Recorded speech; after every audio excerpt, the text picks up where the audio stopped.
ஆண்டவராகிய இயேசு கிறிஸ்து சிலுவையில் முடிந்த 7 வார்த்தைகளை குறித்து தியானிக்கவிருக்கிறோம். நாம் ஜெபிப்போம். மகா இரக்கமும் மிகுந்த அன்புள்ள எங்கள் நல்ல தகப்பனே, நீர் எங்களுக்காக எங்கள் பாவங்களுக்காக ஆண்டவரே சிலுவையில் மரித்திருப்பா. ஆண்டவரே, அந்த அதை நினைவு கூர்ந்து ஆண்டவரே, நாங்கள் இப்பொழுது சிலுவையில் முடிந்த 2வது வார்த்தையை தியானிக்க எங்களுக்கு அருள் புரிய வேண்டுமாய் உமது கரங்களிலே கொடுத்து ஜெபிக்கிறான். கர்த்தராகிய இயேசு கிறிஸ்து சிலுவையில் முடிந்த 2வது வார்த்தை லூக்கா 23ஆம் அதிகாரம் 43ஆம் வசனத்தில் இருக்கிறது. அதுல இன்றைக்கு நீ என்னோடு கூட பரதீசில் இருப்பாய் என்று ஆண்டவர் சொல்கிறார். ஆண்டவராகிய கர்த்தர் இந்த உலகத்திற்கு வரும்போது பாவிகளை ரட்சிக்க தான் வந்தார் என்று அவருடைய பெயர் இயேசு என்று பெயரிடப்பட்டிருக்கிறதை நாம் அறிவோம். இப்போது இந்த சிலுவையில் தொங்குகிற 2 கள்ளர்களுமே தங்கள் பாவங்களுக்காக மரண தண்டனையை அனுபவித்துக் கொண்டிருக்கிறார்கள். ஆண்டவர் அந்த கள்வனை பார்க்கிறார். அதில் ஒரு கள்வன் மனம் திரும்புவதற்கேற்ற கிரியை உள்ளவன் என்று காண்கிறார். அப்ப பாவிகளை ரட்சிக்கத்தான் உலகத்தில் ஆண்டவர் வந்தார் என்று நம்ம பார்க்கிறோம். ஆண்டவரும் சொல்றாரு, நான் மனம் திரும்புகிற ஒரே பாவி நிமித்தம் பரலோகத்தில் சந்தோஷம் உண்டாயிருக்கும். அந்த ஒரு பாவியிடம் மனம் திரும்புவதற்கேற்ற கிரியைகள் இருக்கு அப்படின்ற ஆண்டவர் கண்டு கொண்டார். அந்த பாவியும் ஆண்டவர் சிலுவையில் இருக்கும்போது ஆண்டவரை பார்த்து ஆண்டவர் எப்படிப்பட்டவர் என்பதை அவனும் உணர்ந்து கொண்டான் அப்படிங்கிறத நம்ம பார்க்கிறோம். எப்படி என்றால், அந்த பாவம் அறியாத பரிசுத்தர் ஆண்டவர் என்று அந்த கள்வன் கண்டு கொண்டான். அவன் சக உள்ள கள்ளனிடம் சொல்கிறார், நாம் நம்ம நியாயப்படி தண்டிக்கப்படுகிறோம். அப்போ அந்த கள்ளன் என்ன உணர்ந்தார்னா, தான் யார் என்று உணர்ந்தார். நான் பாவி அப்படி என்று அவர் உணர்ந்தார். நான் பாவி, என்னுடைய பாவத்துக்கு ஏற்ற தண்டனை நான் இப்போ பெற்றிருக்கிறேன் அப்படின்னு சொல்லி உணர்ந்தார். அப்போ உடனே ஆண்டவரை பார்த்து சொல்றாரு, ஆண்டவரே, உம்முடைய ராஜ்யத்தில் பிரவேசிக்கும் போது அடியனை நினைத்தரணும்னு சொல்றாரு. அப்போ ஆண்டவர் இதை காண்கிறார். இந்த கள்ளன் தன்னுடைய சக கள்ளன் மத்தியிலும் ஆண்டவர் மத்தியிலும் பாவத்தை அறிக்கையிடுகிறதை காண்கிறார். பாவத்தை மறைக்கிறவன் வாழ்வடைய மாட்டான், அதை அறிக்கையிட்டு விட்டு விடுகிறவனே நித்திய ஜீவனை பெறுவான் அப்படின்னு வேத வாக்கியம் சொல்கிறது. அதே போல இவன் பாவத்தை அறிக்கையிடுகிறதை காண்கிறோம்.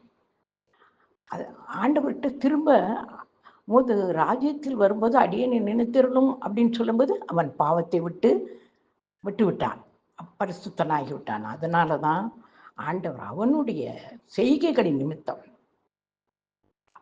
ஆண்டவன் அவன் இவன் மனம் திரும்புவதற்கேற்ற கிரியை உடையவன் என்று ஆண்டவர் நினைத்துதான் ஆண்டவர் சொன்னார்.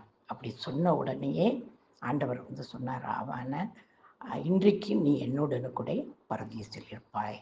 இந்த கள்வன் ஆண்டவர் எப்படி அப்படி என்பதை உணர்ந்து கொண்டான். பாருங்கள், ஆண்டவரே அப்படி உமது ராஜ்யத்தில் வரும்போது அப்படின்னா, ஆண்டவர் அவருக்கு ஒரு ராஜ்யம் உண்டு, அதில் ஆளுகை செய்வார். ஆண்டவரே அப்படின்னு ஆண்டவர் எப்படிப்பட்டவர் என்பதையும் அவர் புரிந்து கொண்டார். இந்த கள்வன் தன் நிலையிலிருந்து மனம் திரும்பினான், ஆண்டவரிடம் பாவத்தை அறிக்கையிட்டான். ஆண்டவரும் அவனுக்கு ரட்சிப்பு கொடுத்தார். எப்படி கொடுத்தார்? இன்றைக்கு நீ என்னுடனே கூட பரதீசில் இருப்பார். இன்றைக்கு அப்படின்னு சொல்லும்போது அது நாட்களிலே பிரதான நாள் இல்லையா? இன்று அப்படிங்கிறது. ஆமா, ஆண்டவர் நீ அவன் மனம் திரும்பின உடனே அவர் இன்றைக்கேன்னு சொன்னார். இன்றைக்கே அப்படின்னாரு. ஒரு அருமையான அந்த நாளை கட்ட, இன்றைக்கே ரட்சணிய நாள், இன்றைக்கு அனுக்கிரக காலம் அப்படின்ன மாதிரி இன்றைக்கே அப்படின்னு நீ அப்படின்னு பர்டிகுலர் அவரை பார்த்து சொன்னார். ஆண்டவர் சொன்னார், பர்டிகுலர் அவரை பார்த்து நீ அப்படின்னு, நீ என்றால் நீ பாவத்திலிருந்து ரட்சிக்கப்பட்டாய் அப்படின்னு ஆண்டவர் சொன்னார். நீ என்னுடன் கூட, ஆண்டவரோடு கூட இருக்கிறது தானே எல்லாருக்கும். ஆனா அந்த கள்வனுக்கு ஆண்டவரோடு இருக்கிற ஸ்லாக்கியம் கிடைத்தது. பாருங்க, அவன் என்னோடு கூட பரதேசில் இருப்பாய் அப்படின்னு ஆண்டவர் சொன்னார். மனம் திரும்புகிற ஒரே பாவி நிமித்தம் பரலோகத்தில் மிகுந்த சந்தோஷம் உண்டாயிருக்கும் என்று சொல்லப்படுகிறது. அப்போ இந்த மனம் திரும்புகிற இந்த கள்வன் அவன் பரலோக ராஜ்யத்தை சுதந்திரிக்கும் அளவுக்கு ஆண்டவர் அவனை மகிமையான காரியத்தில் அவனை நடத்தினார். காரணம் என்ன என்றால், ஆண்டவர் சொல்கிறார், மனம் திரும்ப அவசியமில்லாத 99 நீதிமான்களே அல்ல, மனம் திரும்புகிற ஒரே பாவியின் நிமித்தம் பரலோகத்தில் சந்தோஷமா இருக்கும். மனம் திரும்ப அவசியம் இல்லாத நீதிமான்களை பற்றி அவருக்கு இல்லை. ஆனா மனம் திரும்பணும்.